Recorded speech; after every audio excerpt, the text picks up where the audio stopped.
In today's video, I'm going to teach you how to remove view only in Google Sheets.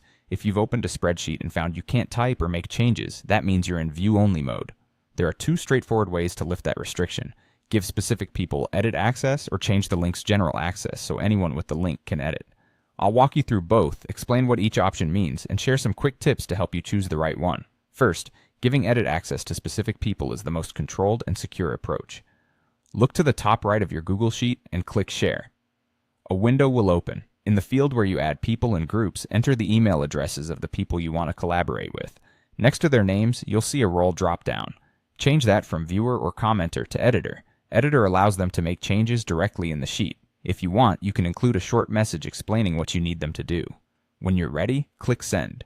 They'll receive an email invitation, and the moment they accept, they can edit. If they already have the sheet open, they might just need to refresh. The second option is to change link access, which affects anyone who opens the sheet via the link. Again, click Share.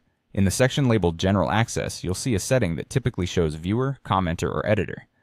Change that from Viewer to Editor. If you don't see the option you want, switch the access setting to anyone with the link, then set the role to Editor. This is useful when you're collaborating with a broad group and don't want to add people one by one.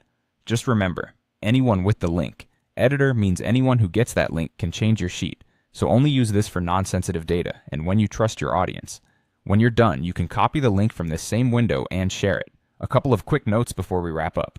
You'll need to be the owner of the file or already have permission to change sharing settings. If you don't see the editor option, you likely have limited access. In that case, contact the owner and ask them to update your role. And if you ever need to dial things back, return to share and switch people or the general access back to viewer or commenter.